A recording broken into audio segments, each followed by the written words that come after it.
And you, of course, always go to speed limit. Always. Okay. This is why I love having this car in Spain, because they're a little more relaxed. Not entirely relaxed, but more relaxed than they are in a lot of places. In Denmark, I kid you not, if you are on the highway and you go more than twice the speed limit, they confiscate your car and keep it. You're not getting it back. They don't even care if it's your car or not. Like if you were borrowing my car and you went twice the speed limit, it's gone. So they don't do that in Spain. I mean, they in most places except for the German Autobahn, they get pissy if you go twice the speed limit for all sorts of fair reasons. I'm not advocating that you should be going much more than that, but there are certain special roads where you can't open things up and no one's in harm's way, and that's an incredible sensation. And I do think that some of those speed limits actually are kind of silly, and I'm not just saying that in a vacuum. In Germany, they have the glorious Autobahn, and on the Autobahn, there is no speed limit in a bunch of segments.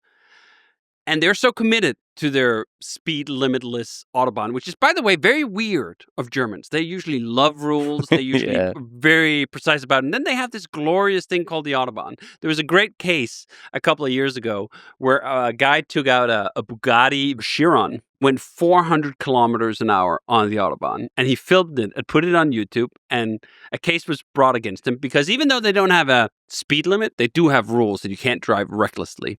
And he won the case. He wasn't driving recklessly. He was just going very, very fast. I've done the Autobahn a couple of times. My wife and I went on a road trip in Europe in 2009, and I got the Lamborghini Gallardo we were driving up to 200 miles an hour. And I'd driven 200 miles an hour or close to it on a racetrack before. That feels like one thing. Driving on a public road 200 miles an hour feels really, really fast. Scary?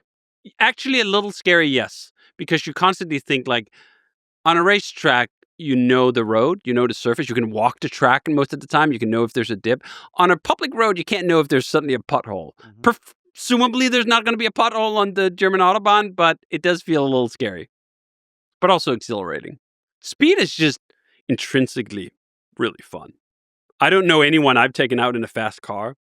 Well, actually, I do know a few people. Most people I take out in a fast car, they grin. Just, it's a human reaction to grin when you go really fast. Do you know what the fastest you've ever gone?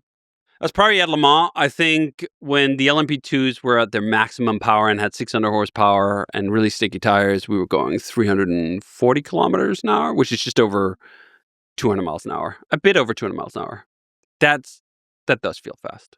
And it's really interesting with speed is that the difference between going, let's say, 150 and 160 doesn't feel that much, actually, those 10 miles an hour. But the difference between going 190 and 200 feels crazy faster, which as a percentage change is actually less than going from 150 to 160. But there's some sense of exponentiality once you get up to those limits, where it's just on a complete different level. Yeah, because to me, like 110, 120 feels fast. 200. That's crazy. It really is crazy.